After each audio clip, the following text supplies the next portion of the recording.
So hello दोस्तों, I am founder and CEO of Gurdiksha Institute. Now it's a time to understand this is the very important question from the laser physics. This is the Compton effect. Compton effect एक बहुत ज़्यादा important questions है BSc या engineering किसी भी level student के लिए।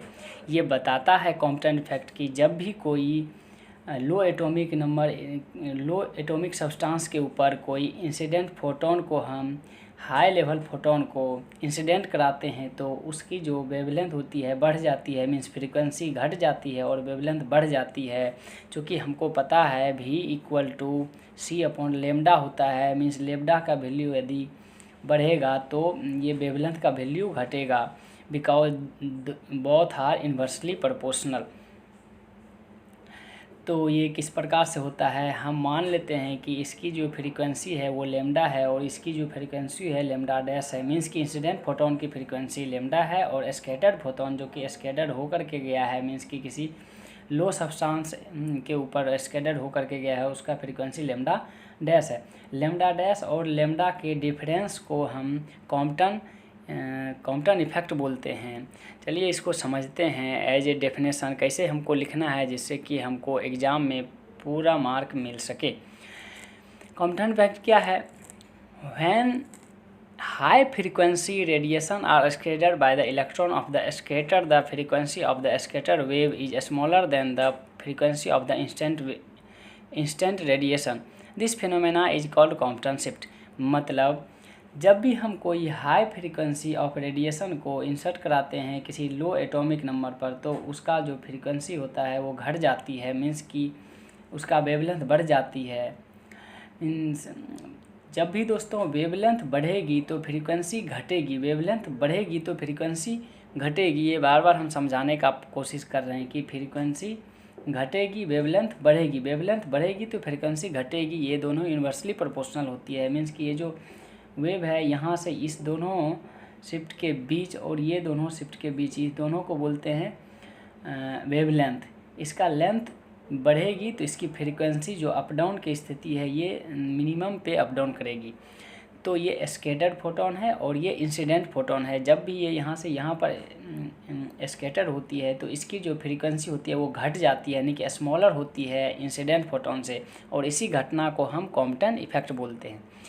वो वैज्ञानिक था 1923 में, इन्होंने ऑब्जर्व किया जो कि एच कॉम्पटन था, जो कि एक्सप्लेन किया this is effect by considering the particle nature of electromagnetic wave. Particle का इलेक्ट्रोमैग्नेटिक वेव को ये इन्होंने एक्सप्लेन किया। The change in wavelength of high energy radiation during scattering process is called Compton shift या and it's given by delta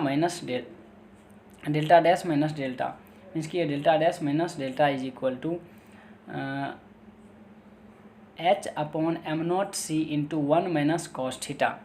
ये H को बोलते हैं प्लांक कांस्टेंट और m0 होता है रेस्ट में इलेक्ट्रॉन्स की मास, और c is also constant that is light speed of light, and 1 - cos theta. Theta ये होता है यहाँ पर x, और ये जो स्कैटर्ड फोटोन है इस दोनों के बीच का एंगल होता है। ये टोटली डिपेंड करता है कि ये कितने एंगल के साथ डिफ्लेक्ट हुआ है।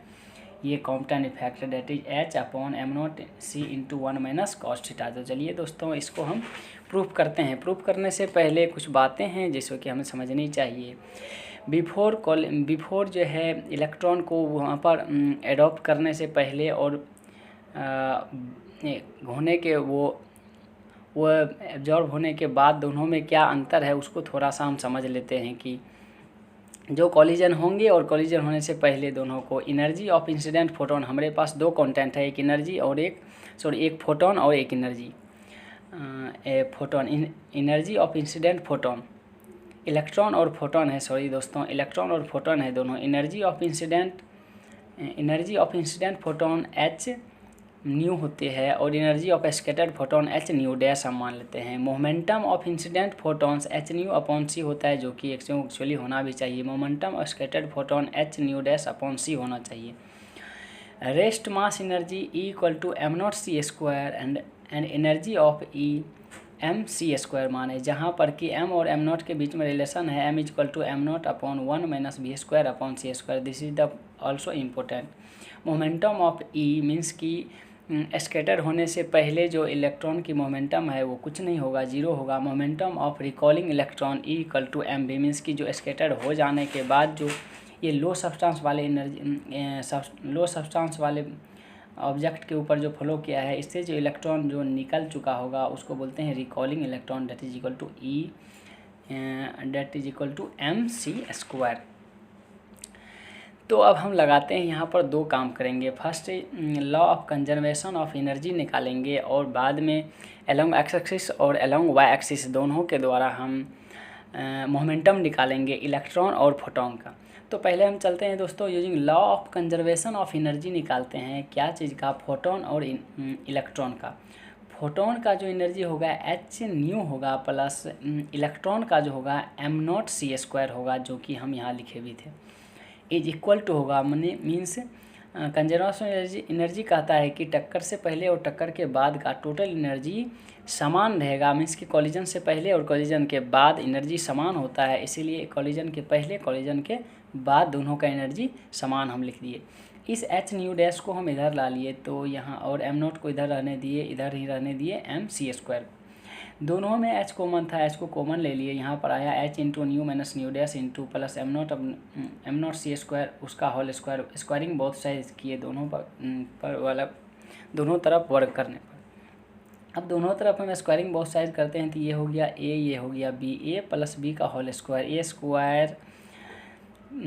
Square plus B square plus 2ab is equal to M square C to the power 4।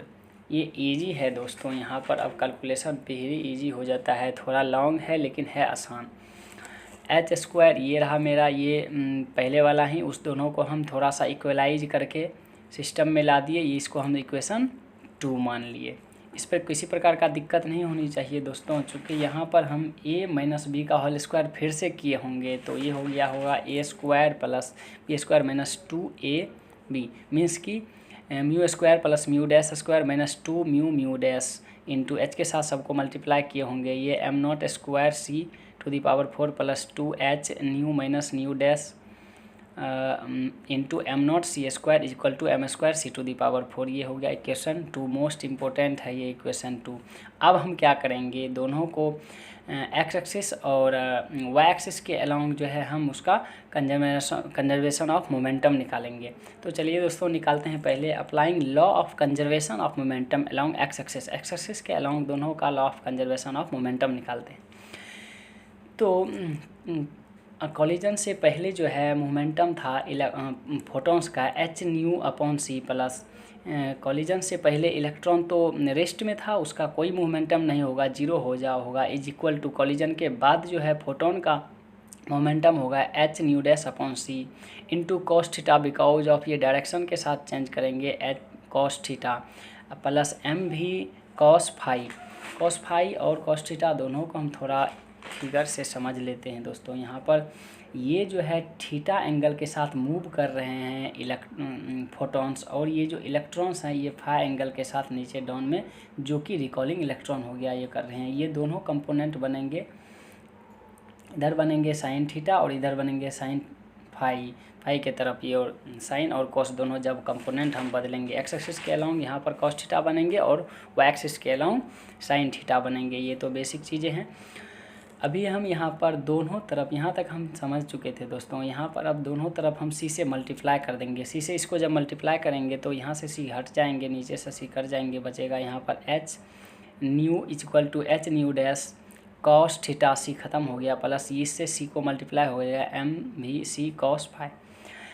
अब यहाँ से हम इसको इधर ला लिए तो बराबर के इस तरफ, तो माइनस आ गया, और पुनः इस दोनों को ए स्क्वायरिंग बोथ साइड्स कर दिए, तो ए स्क्वायर इसको इस तरफ रख लिए थोड़ी देर के लिए, चूँकि ये स्क्वायरिंग बोथ साइड किए, उधर सिंगल था, तो एम स्क्वायर भी square C square cos square phi is equal to A minus B का whole square, A square plus B square minus 2ab cos theta जो था हो गया। इसको हम इक्वेशन 4 मान लिए। इक्वेशन 4। और इक्वेशन 5 अब क्या करेंगे, along law of conservation of momentum along Y axis, Y axis के along law of conservation of momentum लगाएंगे।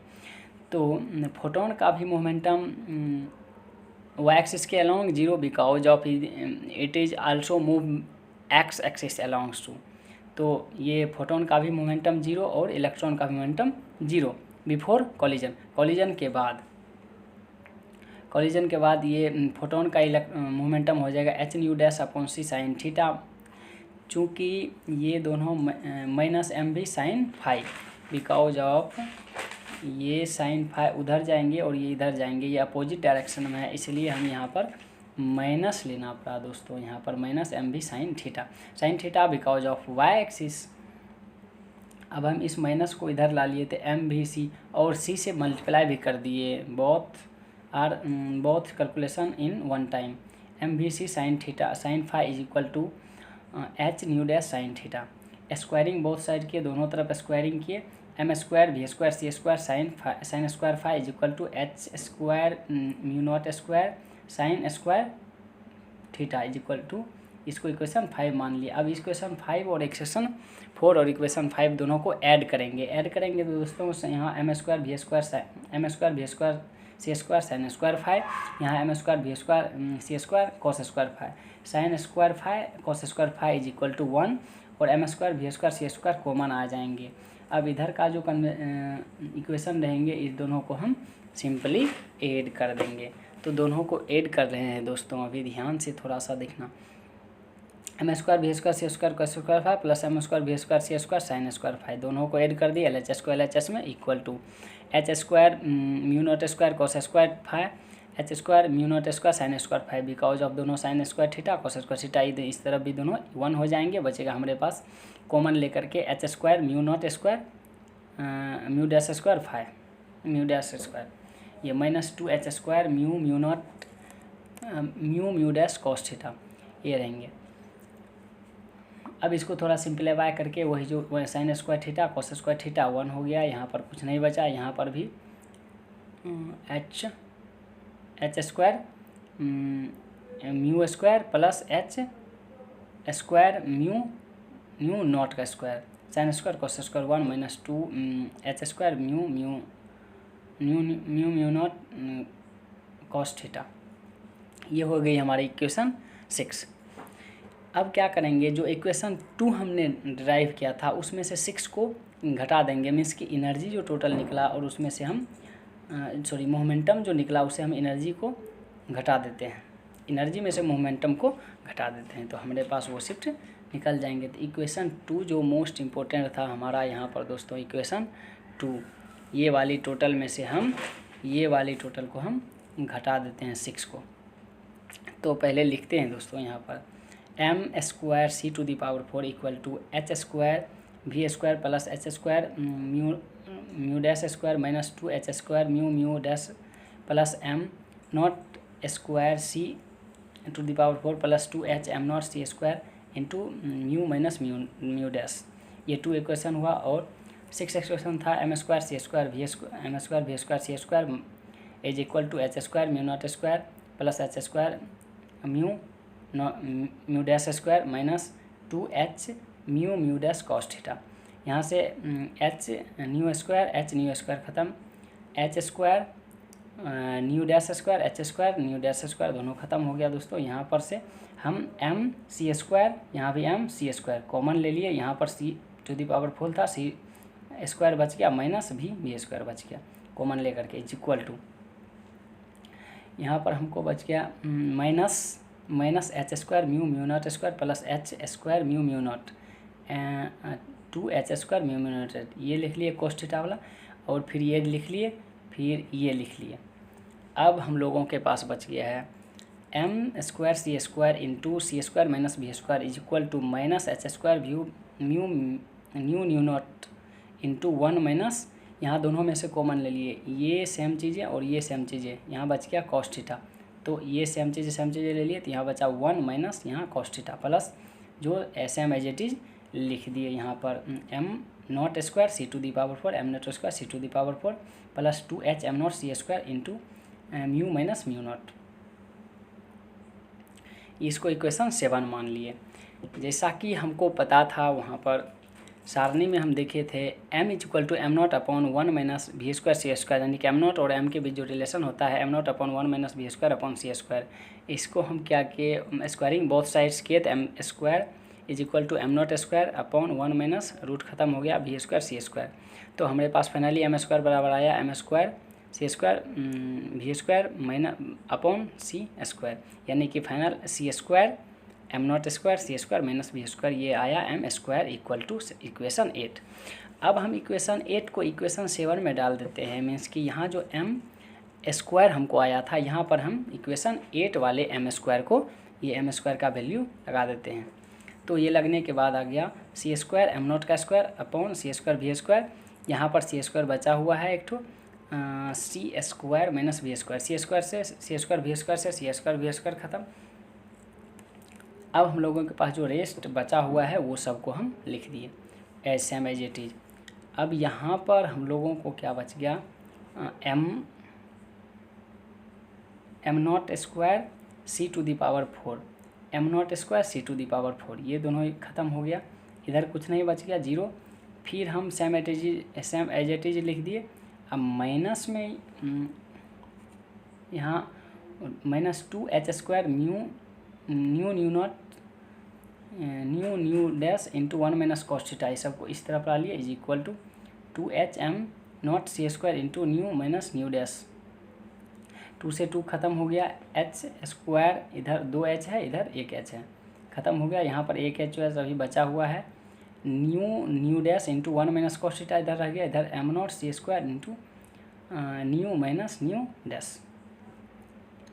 अब एच स्क्वायर यहाँ पर बचा हुआ था इस एम स्क्वायर, और एक सी को हम यहाँ पर ला लिए, एक सी को हम यहाँ पर ले लिए, एक सी यहाँ पर ऑलरेडी बचा हुआ है और इसको यहाँ पर लिख दिए, एक सी जो यहाँ पर बचा हुआ है लिख दिए, nu minus nu dash upon इस न्यू डैश को हम नीचे ला लिए, H upon M not C into 1 minus cos theta is equal to C into, इस दोनों को अलग अलग कर दिए, nu upon nu dash minus nu dash upon nu dash, nu से न्यू खत्म, न्यू डैश से न्यू डैश खत्म, बचा C upon nu dash C into V upon, इधर सेम एज इट इज आ गया H upon M not C into 1 minus cos theta is equal to C by nu dash minus C upon nu dash.